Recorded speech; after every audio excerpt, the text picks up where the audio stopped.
All right, this lesson is psychology and drug use. So we look at what drugs, how they affect our thinking and behavior, and then how does drug addiction actually happen.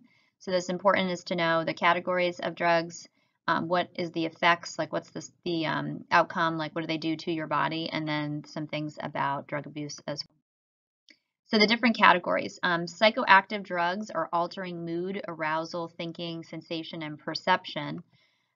So drugs, what is it that inhibits or depresses brain activity? What kind of drug is that? That would be depressants. Second question, drugs that are chemically similar to morphine, relieve pain, and produce euphoria. Opioids or opiates is the same as opioids. That's our major one that we have today with overdoses. Drug that stimulates or excites brain activity as opposed to a depressant that inhibits. That's called a stimulant. And drugs that distort your sensory perceptions as psychedelic drugs. Okay, so know those four categories. So the effects of drugs. So drug abuse or substance use can lead to several things. So addiction is a psychological addiction, but also a physical, and we'll talk about why, and you should know that from reading. The physical dependence is the brain and the body adapt to the drug. So we have drug tolerance, where addicts actually need more because the receptors in their neurons have been affected and they need more to feel the effects of the drug. And then there's withdrawal symptoms that can happen, and which is why we also know there's a physical effect of drugs. So when physically dependent and not taking the drug, there's really unpleasant physical reactions and cravings that happen.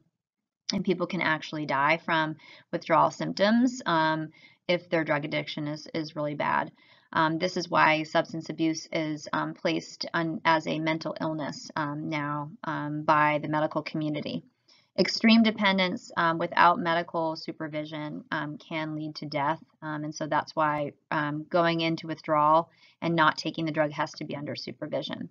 And then there's drug rebound effect, the withdrawal symptoms that are opposite of what the drug effects are. So caffeine is a stimulant, so the drug rebound would be fatigue and depression. The opposite thing that the drug does would be the drug rebound effect. So now those three vocabulary words.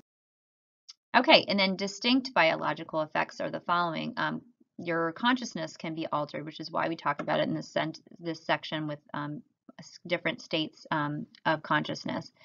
So drugs alter the synaptic transmission between neurons by increasing or decreasing neurotransmitter amounts or by blocking, mimicking, or influencing a particular effect of a neurotransmitter.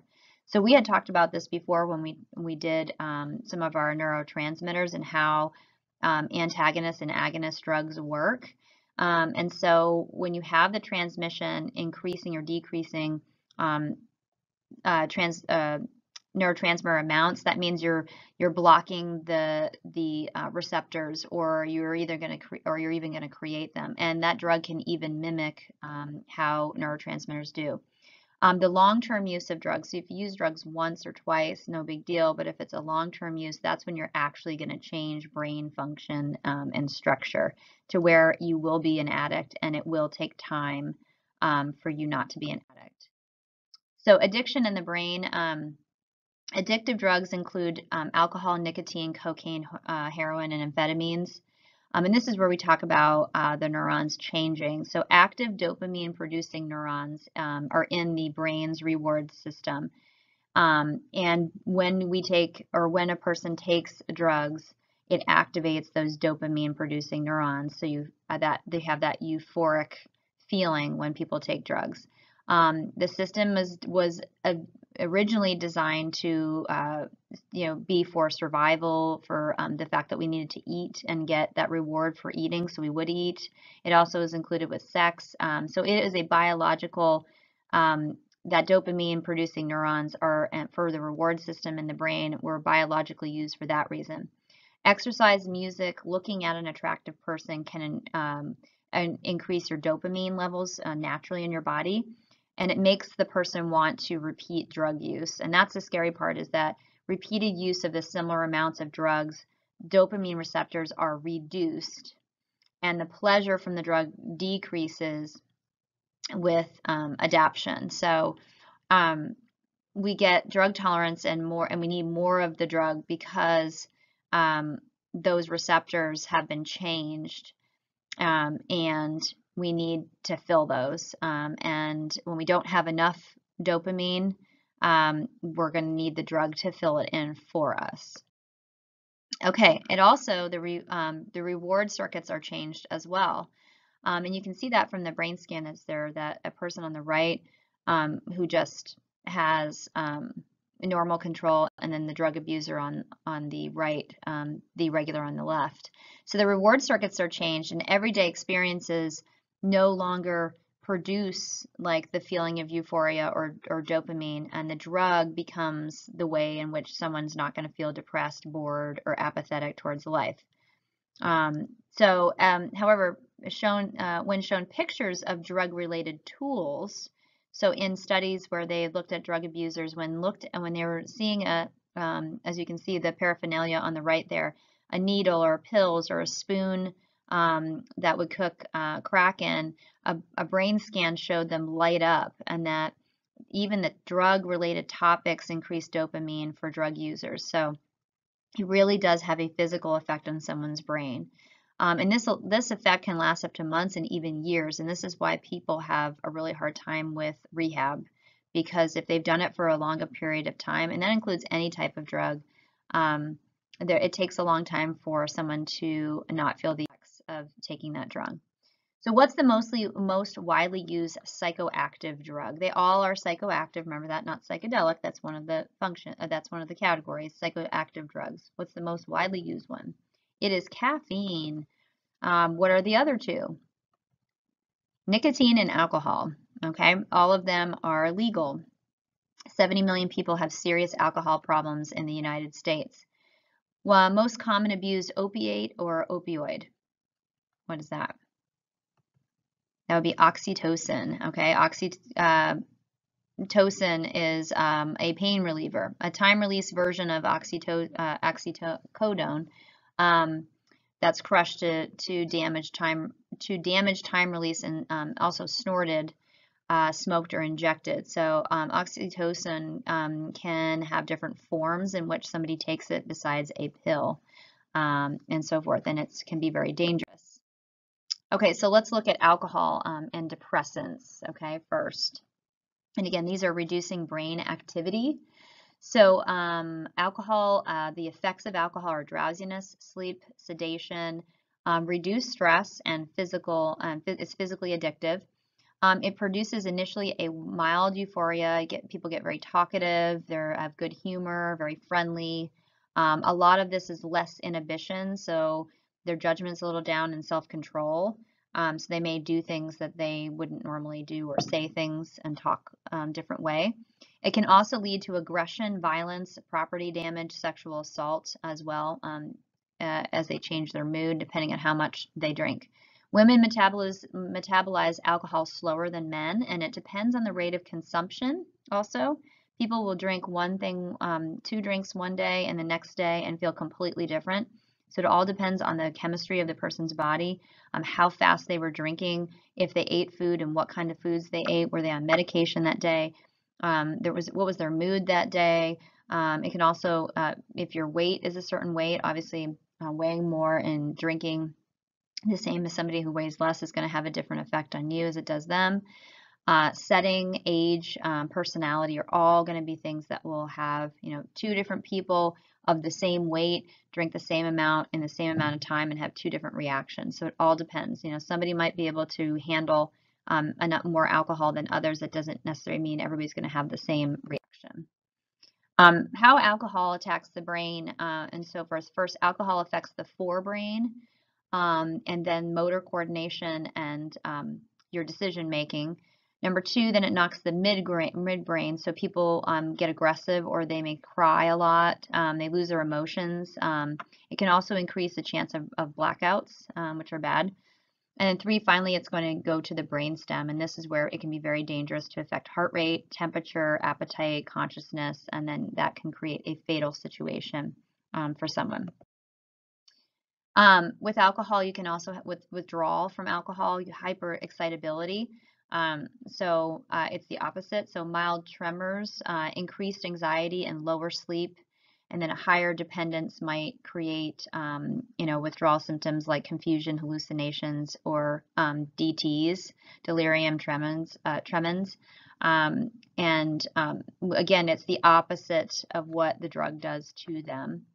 It has effects on sleep. 1 or 2 drinks is not disruptive, but people feel like they can drink and then they'll get a better night's sleep. If you look to the right there, the average sleeping heart rate versus an alcohol consumption. When you drink more alcohol, it increases your BPM, which is your beats per minute of your heart, and so it does put more strain on your heart and so forth. It does allow healthy people to fall asleep and so forth, but the problem is that alcohol can affect your REM sleep, so you end up getting less REM and you're more tired and reduced concentration the next day. It also suppresses breathing and can cause sleep apnea, so it should never be used as a sleep aid. Every once in a while it's fine, but it's not really going to help people to get a more restful sleep. It may help them fall asleep. So if mom or dad or somebody in your family is doing that, just give them your advice. And then this is the alcohol and REM rebound. Those two things are connected. Alcohol decreases the time it takes to fall asleep. Alcohol also suppresses REM in the first part of the night, and it increases stage 4 in the first part of the night. And then REM rebound, alcohol increases wakefulness and lengthens the REM in the second part of the night. So as you can see, the normal white line is what we would look at for sleep cycles, and alcohol is not on that correct line, and that's why you don't feel as rested. Okay, let's talk about another depressant called inhalants, and there you can see all the inhalants there. People were using aerosol cans and whipped cream cans to get this drug over the counter, obviously.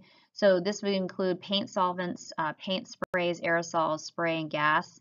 The effects of an inhalant are lower doses create relaxation and giddiness, and also reduced inhibitions like it does alcohol. Higher doses can create hallucinations and loss of consciousness, which is not good. People can suffocate and create toxins in their organs, and there can be significant brain damage, which can affect problem solving and long-term memory if used too much. Okay, let's talk about opioids, another category, and these are pain relievers. This would include opium, poppy, morphine, codeine, heroin, oxycodone, oxycodone, Vicodin, and Demerol. The most common of them are prescribed medications, which is a whole thing with drug companies now, and it mimics the brain's own natural painkiller called endorphins, right? So it occupies the endorphin receptor sites and it reduces that person's perception of pain. And then when combined with other drugs, people have accidental overdoses. Tyler Staggs was a baseball player last year who snorted several lines of oxycodone, which I said was a pill, and then people crush it up. And this led to him, this according to the employees, was a prescribed pill that was given to the pitcher, and he overdosed last year on it. Okay, stimulants, those again increase brain activity, so different category. Let's see, caffeine and nicotine are probably the two that have used the most, obviously. They create wakefulness. Nicotine does make people feel more mentally alert and faster thought processing, and can affect mood. There's mild effects on the dopamine centers in the brain.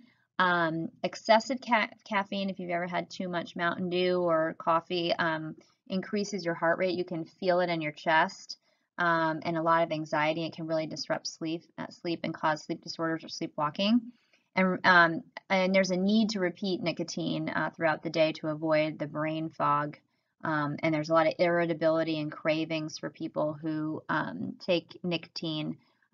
They will want to do it in order to focus better and have more mental alertness and get rid of that brain fog. Cocaine is another stimulant that increases brain activity. The effects increase euphoria, mental alertness, self-confidence.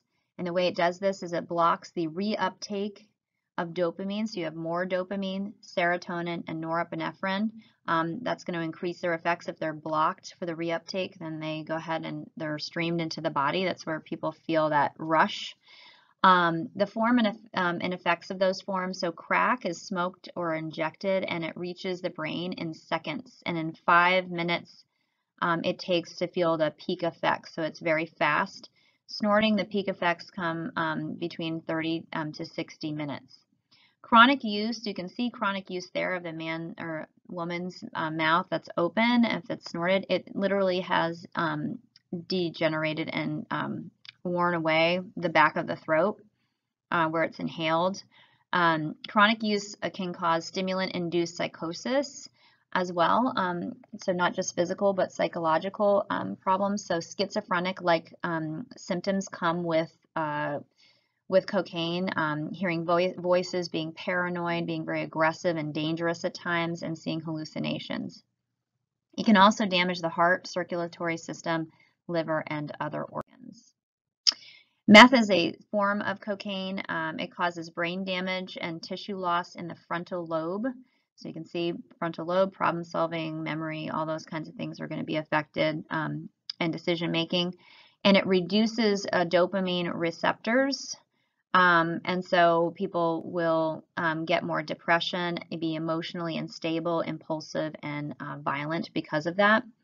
And 10% is lost in the limbic system in emotion, in reward, and hippocampus. So there is lots of things that happen physically with meth, and that will take years to recover.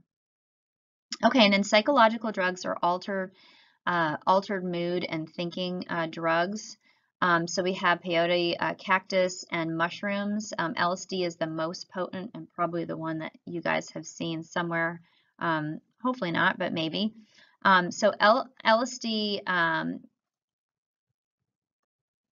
and psilocybin is similar to and mimics serotonin and stimulates the receptor sites of serotonin. So you're very, very happy. So the effects, there's no withdrawal symptoms. You can, though, get drug tolerance effects. People get flashbacks. They can be, the effects can also be depression and long-term psychological instability and psychotic reactions because of the hallucinations. It can help, though, with anxiety, addiction, and depression, which is an interesting one, that some people are using LSD as a way of reducing anxiety under medical care, however. Marijuana is also a psychedelic drug because it alters the mood and thinking. THC is the active ingredient, which is similar to a brain chemical.